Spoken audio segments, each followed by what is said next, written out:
The whole productivity industry is another thing that would never occur to Singaporeans. All the ways to trick yourself to do the thing you need to do. I'm sorry, I just wake up and do it. Like, I truly don't understand. I think so. I think, Caitlin, you asked me what my productivity hack was. Like, I wake up and if there's a list of things to do, I do the one that's most painful and the one that I don't want to do the most. There's no hack. Welcome, friends, to Obviously the Future, the show that explores the massive trends that will shape our world in conversation with the trailblazers, the nonconformists, and the hidden experts who are building tomorrow, today. Who do we got today? Today we have Dalglish Chew, who is a partner and coach in residence at Avalanche, BC. Dalglish grew up in Singapore. He studied at UPenn and got a Ph.D. from Stanford in English before starting his career at McKinsey. He has done hundreds of hours of training for his coaching practice, but he's also built up his skills across many different disciplines. And it's exciting for us to talk to Dalglish today about his background, what led him to where he is, and what he thinks is obviously the future. I want to start with your tagline on your coaching website is, I coach leaders to do the inner work that unlocks hypergrowth. Yeah. It's a fascinating niche. Explain why leaders, why hypergrowth? I'm surprised you didn't go for the inner work part, which is probably the... I think all coaches want to do the inner work, don't they? Is that... I don't know. The interesting tension in there is the inner and the outer, right? Like the idea that most of the people I coach have specific external outcomes they're trying to meet, right? They want to raise a round, or they need to figure out this particular working relationship that they have, or they need to scale their company. So there's always like an external objective. And I actually think it can be a bit counterintuitive to draw their attention internally. The idea that what we're going to spend our time on is not actually coming up with an action plan for you to raise your round.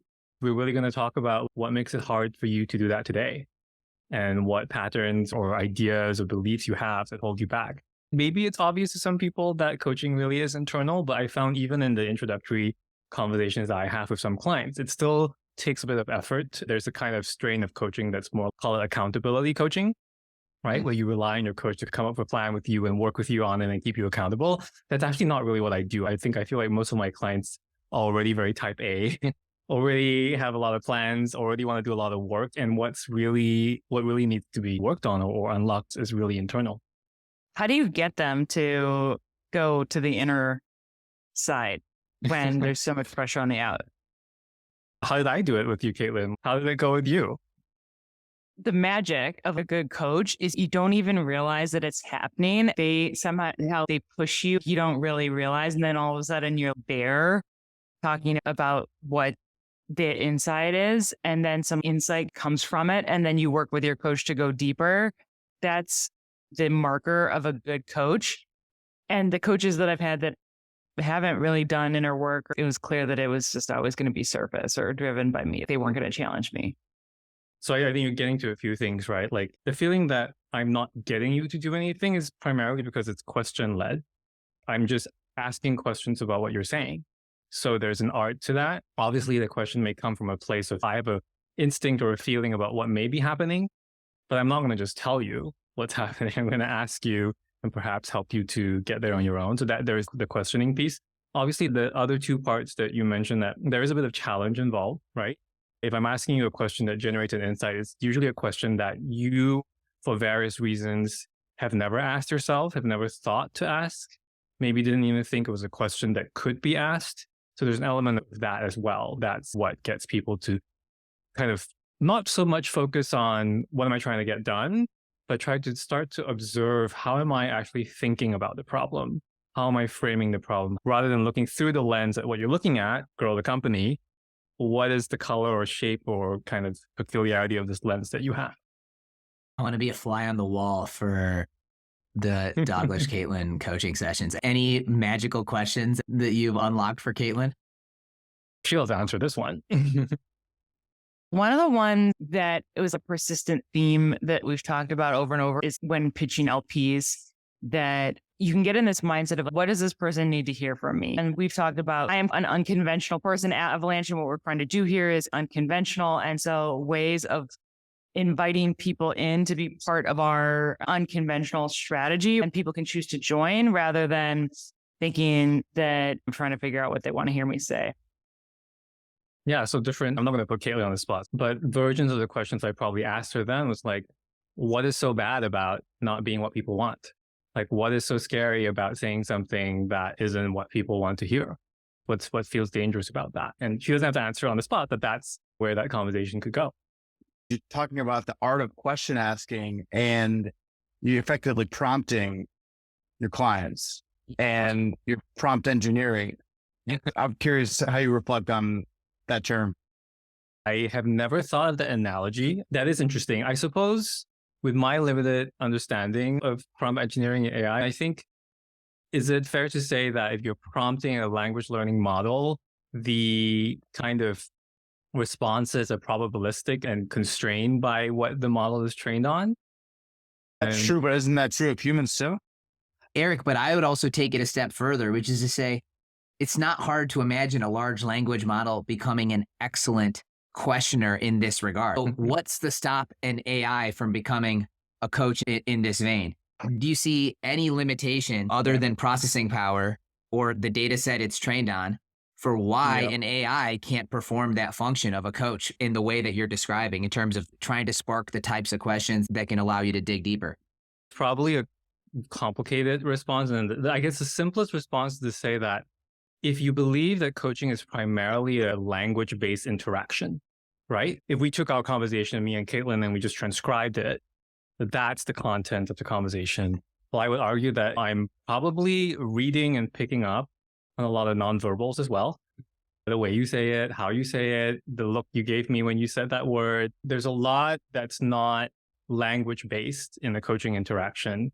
Again, don't know how long it would take for an AI to pick those up, but I would argue the nonverbals actually can be the majority of what goes on in the coaching interaction. Wow, that's fascinating. You develop a relationship with someone and you feel responsible for answering those questions to them because you trust them. And if I had an AI that told me to go to the gym, I probably would just ignore it. The relationship, I think of it almost like a container or a space, right? You feel held by the relationship. Like you feel like it's safe. It's a container. You can tell me things that maybe you wouldn't say elsewhere. And that, again, is a kind of a non-verbal felt sense.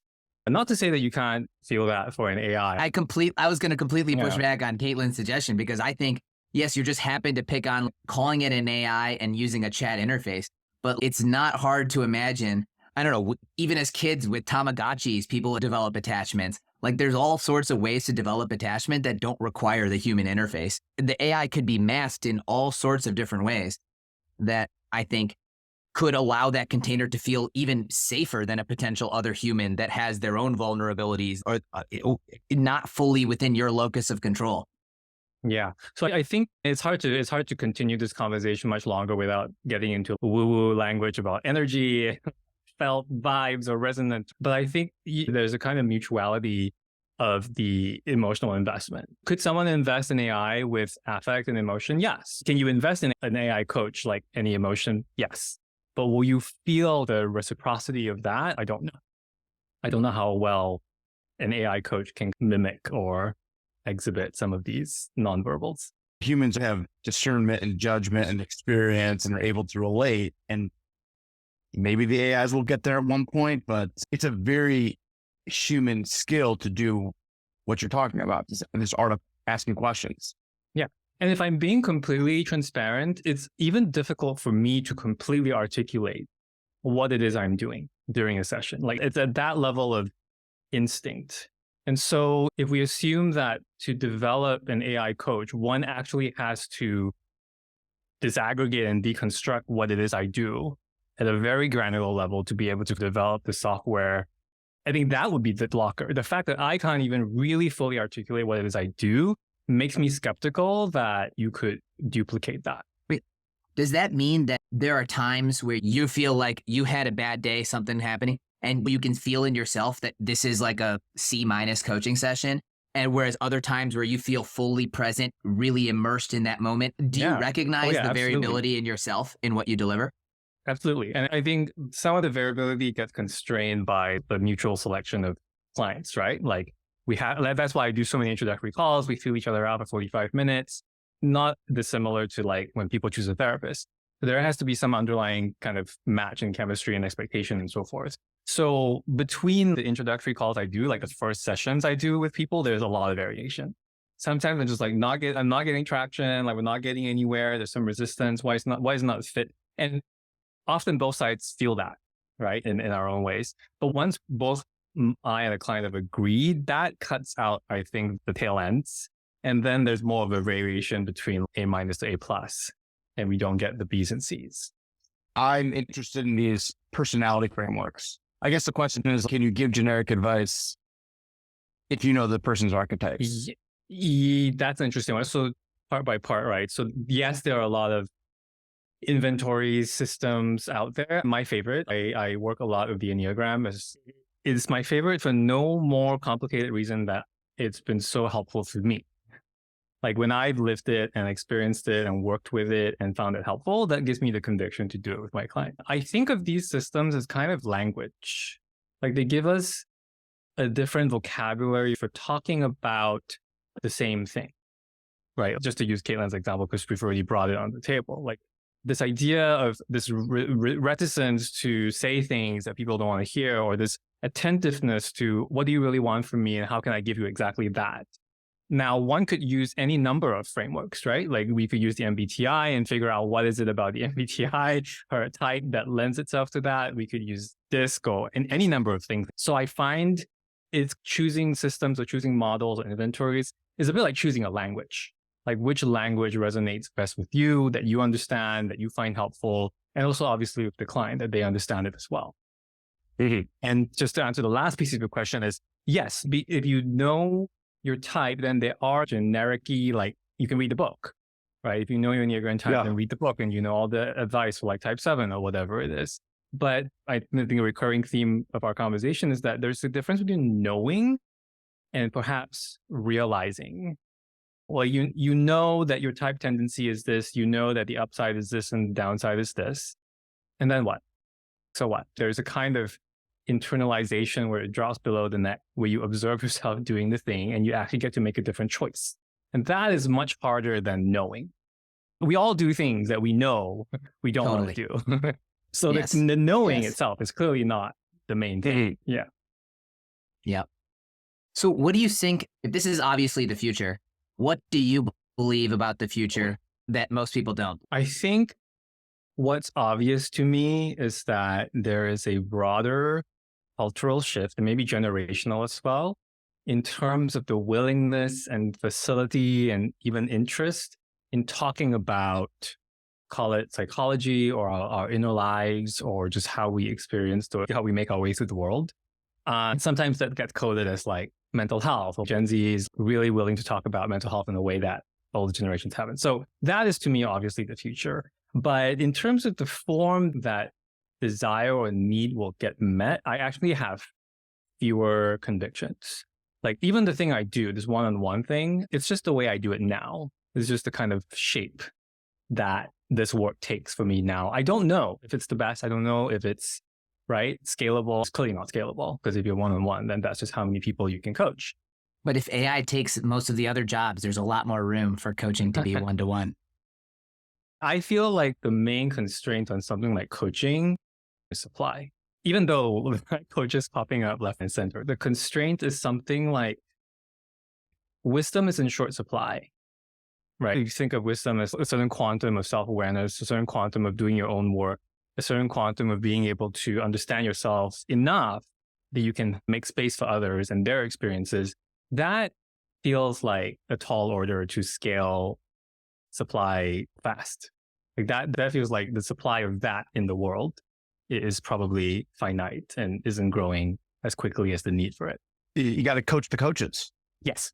And if I hadn't been in therapy half my life, I definitely couldn't be a coach today. Yeah. Do you want to talk about your journey to becoming a coach, like especially a coach to entrepreneurs and founders? Your father is an entrepreneur. And we've talked in the past about how you grew up in a household where you had to manage a personality. Most successful entrepreneurs, as we know, as investors, have quirks and difficulties to them, right? So do you think that, like, how did growing up in that environment make you a more effective coach to founders that, aren't in your family? Growing up in a dysfunctional family really helps if you can survive it. Reading personality, understanding what's not said, managing big personalities. Yes, I didn't even register that my father is of a personality type that perhaps we might see more commonly among founders.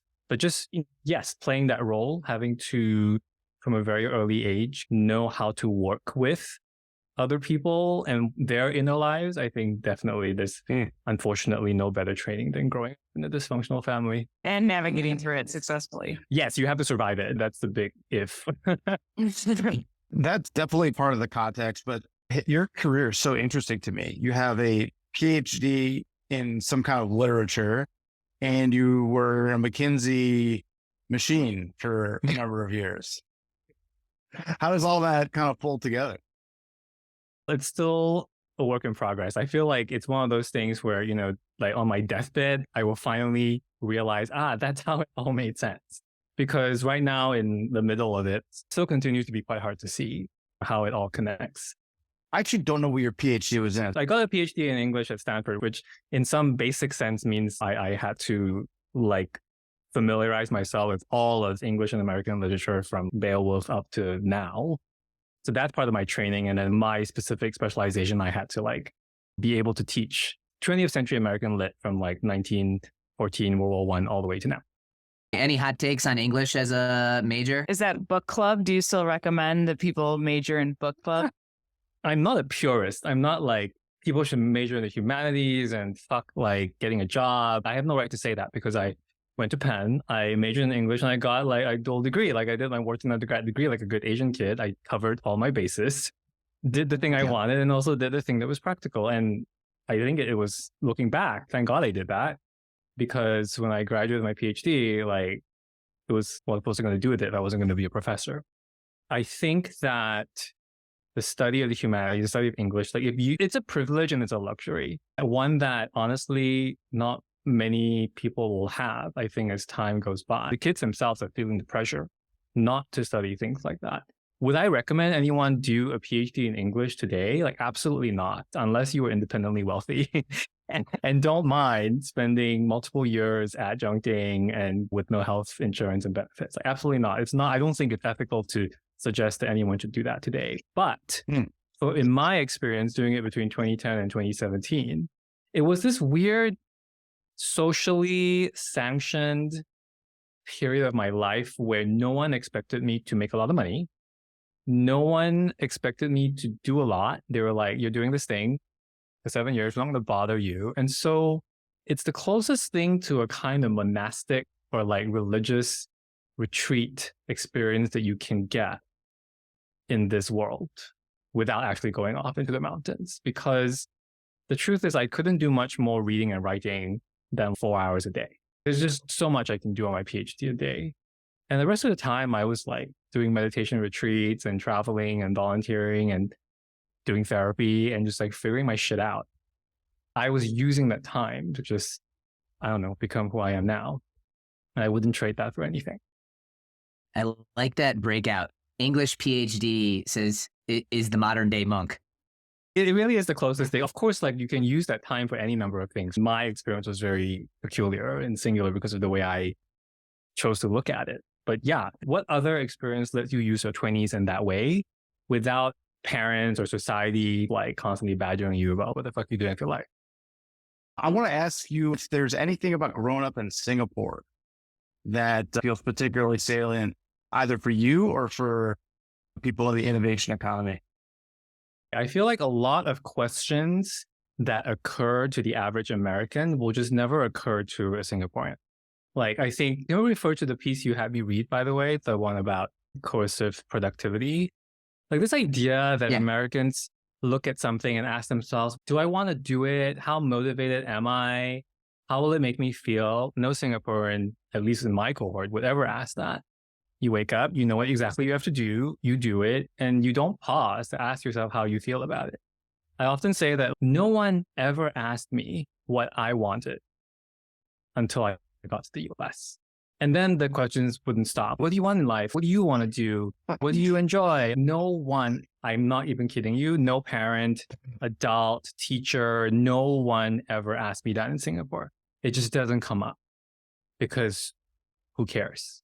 Do you think the pendulum is swung too far in America? And honestly, like we probably need to just get our shit done a little bit more instead of asking how we all feel about it. It's positive and negative. It's positive insofar as if you want something done, execute it fast and to a certain standard, and you don't want to get too many questions, yeah, the Singaporean will do that.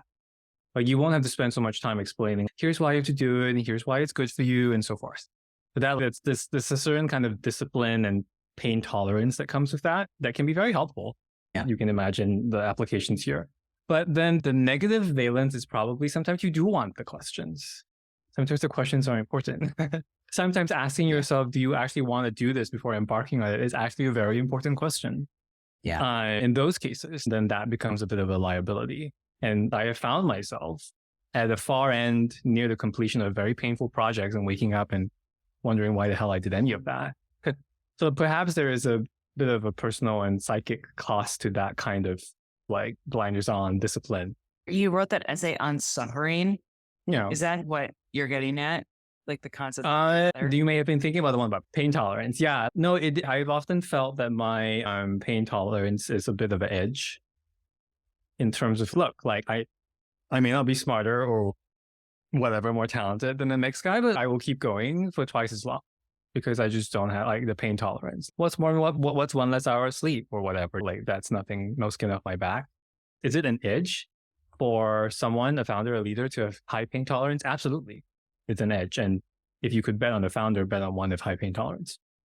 But personal cost, right? At what point is that too much of a cost to pay? I was hearing someone talk about how someone who hires a lot of employees from the Philippines and other Asian countries, and they were saying it's not just a cost saving mechanisms compared to American labor for a lot of tasks. It's also they don't have the same questioning mindset. Like the example he gave was like, every person I hire in the US, doesn't matter how low they are, they want to schedule one-to-ones. They want to know what their growth plan is. It's like you hire people in Asia, it's just what's the to-do list? And then they just execute the to-do list. And I found that to be interesting take, and it's not just a wage saving mechanism, it's also like a emotional load saving to be able to hire people abroad. And another word for what we're describing is compliance, right? As a trait, like high compliance versus like high, call it individuality or something. Which again, like you're getting to the question of valence. I don't know. Like in certain cases, yes. Like where you just want something done fast, cheap, effective. Maybe you don't want so many questions. So maybe you just want compliance. But I'm sure you can think of instances where actually you need the problem solving and the discussion. You want engagement. I remember a senior partner at McKinsey, like for like several years, she would ask me, what do you think? And I would just repeat back to her what she said and agree with her. And it took me a very long time to realize that she was actually asking. Like she wasn't just pro forma asking, she was actually asking. And it was just like this shock to my system that someone, I guess I'm pointing out that the compliance can go so deep that even when you are asking someone, what do you think? The cultural compliance can go so deep that they don't hear the question at all. It's funny because I don't think of you as compliant at all. I left, right? Like I am a product of Singapore, but I also left because there were parts of it that I just found really difficult. And I do think I needed to leave at 21 or whatever it was and grow up outside of that kind of environment. Yeah. Any other hot takes you have? What are your opinions on productivity hacks, to-do lists?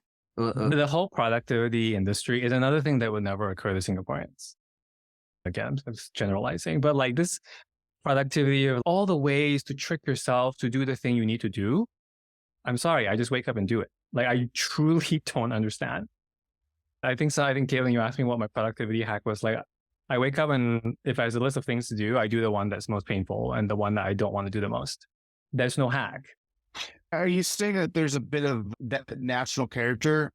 Oh yeah, absolutely. About there? Where does that come from? Two things, right? First thing is if you think of Singapore, it was this very conscious national strategy. We have no national resources. No oil, no coal, no whatever, nothing, only people. So it's a very conscious strategy to be that country, right? Where the MNCs would want to set up shop and have this really compliant, educated English-speaking workforce, because that was really the only thing we could offer. And you can point to whatever artifacts of societies that kind of engineer that, the education system being one of them, very rigorous. And I mean, we share this with Korea and Japan, but also like military service. If you can require like an entire cohort population of people to spend like their 19, 20, 21 in the military doing what you tell them to do, then beyond that, like what couldn't you get them to do? Right. I mean, what else could you ask me that I won't do, having already done that? See, that's the kind of context that these AIs aren't going to have. Maybe they will eventually, but not this generation. Yeah. I'm just skeptical of any claims of what AI will not have. It just seems like a matter of time. Can you plug in the right data to the right model? Actually, I should clarify my statement. AI already is like Singapore. That's the thing. I heard this guy talking about how AI is like the most diligent human researchers on the planet. And like, those are basically Singaporeans. I mean, there's probably already a Ministry of Manpower task force somewhere in Singapore figuring out the policy paper on this. All right, nice. Okay, so Caitlin has this list. It's called My Younger Self. And it's basically a bunch of the timeless books that she would tell her younger self to read. You're a PhD in English, so the pressure's on. What's your one book that you'd want to share with your younger self and why? I'm going to sidestep that question. I will get to it some form of answer, but I'll sidestep that question because I feel like you come to these things when you're ready. Like I've reread books like in the space of 5 years, and the first time I'm like, the fuck is this? And then 5 years later, it makes complete sense. So I don't know that this whole like, oh, I read something really good at this moment and I wish I'd encountered it 10 years earlier. I don't know that quite works as a premise. I think we find the things exactly at the right moment because we're looking for them and are ready to hear them. He's attacked your fundamental I am premise. attacking the premise. Defend yourself, Caitlin. Are you just willing to take this line down? Yeah. What book would you recommend to Dalglish, who's coming out of Wharton, to read? Oh man, I do wish I had encountered Tibetan Buddhism earlier in life. I think I found my way to it at age about 25 and then lapsed and then really got back to it during my PhD.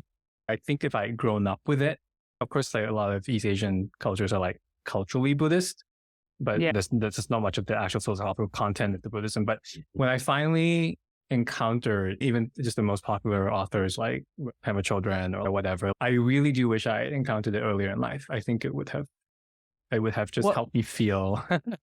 Yeah. What is the tattoo that you have on your back? Oh, what does it say? I'm not going to take off my shirt and show No, I know.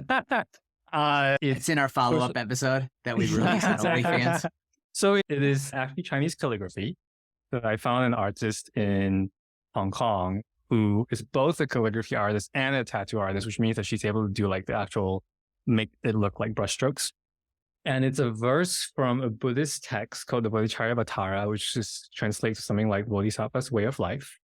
And it's actually one of the prayers that like His Holiness the Dalai Lama says is one of his favorite prayers. And in English, it goes something like that. For as long as space remains, for as long as sentient beings remain, so too may I remain to dispel the miseries of the world. And so the Bodhisattva is like, in kind of Tibetan cosmology or Buddhist cosmology, is this being who kind of chooses to take rebirth over and over again repeatedly, even though they don't have to help sentient beings on the road to enlightenment. And they also put off their own. Like they could go off and get enlightened and just peace out. They keep coming back. They may take form in this existence just to be at the right place at the right moment to give someone the right nudge. And that's it. That's literally the entire reason for their existence. And they'll just do this for eons and eons.